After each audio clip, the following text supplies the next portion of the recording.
পৃথিবীর সমস্ত মুসলমান একটা শরীরের মতো, একটা বডির মতো।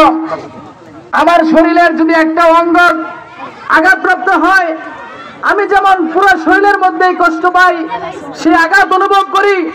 পৃথিবীর কোন মুসলমান যদি আঘাতপ্রাপ্ত হয়, তাহলে আপনি আমি সে আঘাতে আঘাতপ্রাপ্ত হতে হবে, সেই কষ্টে আমাদেরকে জর্জরিত হতে হবে।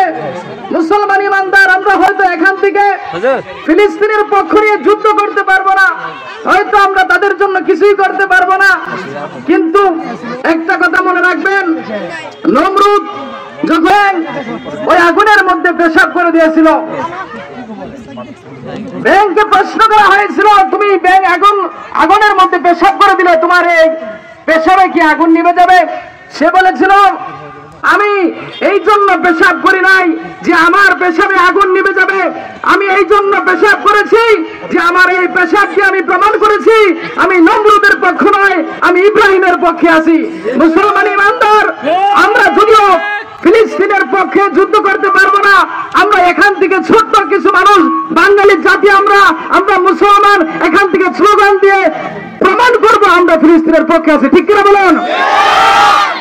প্রিয় সাথী ও সংগ্রামী সাথী ও বন্ধুগণ, আজকে আপনাদের মাঝে আমরা এখানে একত্রিত হয়েছি।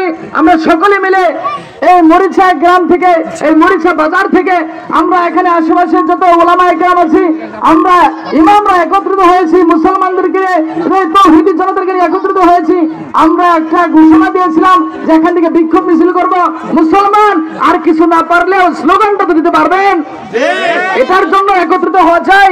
আপনার এই স্লোগানটা হতে পারে হাসরের ময়দানে, এটা হতে পারে যে মুসলমানের পক্ষে ছিল, আপনি তো কোনোদিন একটা স্লোগানও দিলেন না। মুসলমান ইমানদার, এখন আপনাদের সামনে সংক্ষেপে বক্তব্য নিয়ে আসছেন হযরত মাওলানা মুফতি শরীফুল ইসলাম সাহেব। হযরত মাওলানা মুফতি শরীফুল ইসলাম সাহেব।